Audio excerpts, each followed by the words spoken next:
Seorang ustadz bernama Eko Hadi Prasetya, 40 tahun, menjadi korban pemukulan oleh santrinya sendiri hingga tewas. Pelaku adalah ABZ, 15 tahun, dan HRY, 15 tahun. Hal ini terungkap dalam konferensi pers yang dipimpin oleh Kapolres Samarinda Kombes Pol Ari Fadli pada hari ini, Jumat 25 Februari 2022. Kejadian ini bermula saat korban yang juga bertugas di bagian kesiswaan di pesantren Al-Madinah Darul As-Sadah sedang membangunkan para santri untuk bersiap menunaikan ibadah sholat subuh pada 23 Februari 2022 sekitar pukul 4.30 WITA. Saat itulah dia mendapati dua santrinya yang tidak lain adalah ABZ dan HRY sedang memainkan handphone. Karena sesuai aturan sekolah, para santri tidak diperkenankan membawa handphone. Eko pun kemudian menyita dua handphone milik ABZ dan HRY. Handphone tersebut kemudian disimpan oleh Eko di dalam jok sepeda motornya sebelum akhirnya ia berangkat ke masjid untuk menunaikan ibadah sholat subuh. Setelah itu, kedua pelaku sepakat untuk mengambil kembali HP tersebut dengan cara membuat pingsan korban. Dan benar saja, saat itu waktu menunjukkan pukul 5.30 WITA. Eko yang tengah dalam perjalanan pulang dengan sepeda motor, tiba-tiba dikejutkan dengan seseorang yang melayangkan pukulan keras ke arahnya dengan sebuah balok kayu. Pria itu tidak lain adalah ABZ. Saat itu bersama ABZ juga terdapat HRY yang juga telah bersiap dengan sebuah balok kayu.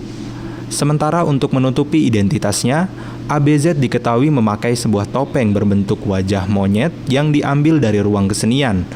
Sementara HRY menggunakan penutup kepala dari hoodie yang dikenakannya.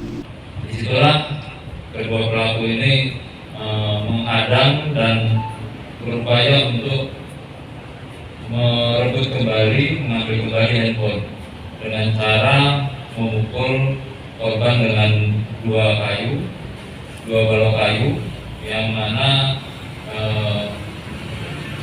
pukulan tersebut mengenai bagian kepala dari korban sehingga akhirnya korban terjatuh dan handphone berhasil diambil.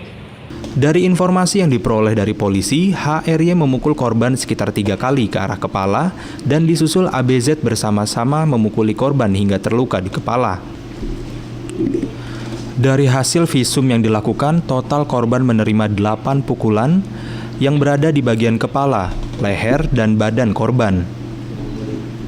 Kedua korban pun akhirnya menghentikan pukulannya setelah melihat korban yang pingsan.